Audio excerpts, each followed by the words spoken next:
a great crowd we have tonight. I know, this is awesome. Yeah, what a beautiful place. Yeah, are you happy to be back in Williamsburg?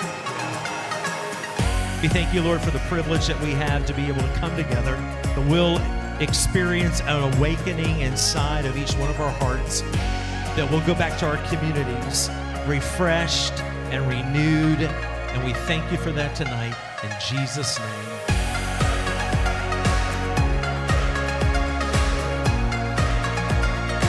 Refresh them, encourage them.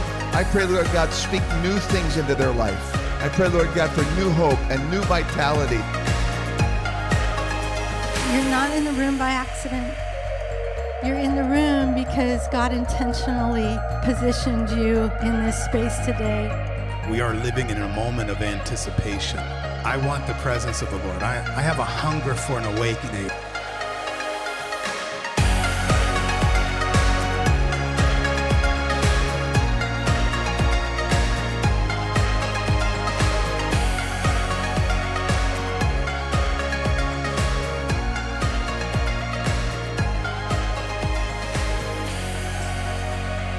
God, we're believing that you are going to do something, and Lord, our hearts are ready to receive it. We've been spending time in the presence of the Lord.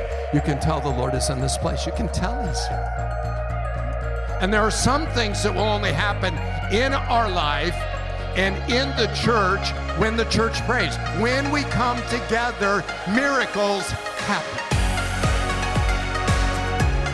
I want you to leave the room knowing that there is fire under your feet and there is an anointing in your life, and that this anointing isn't just for this moment. The anointing's on your life.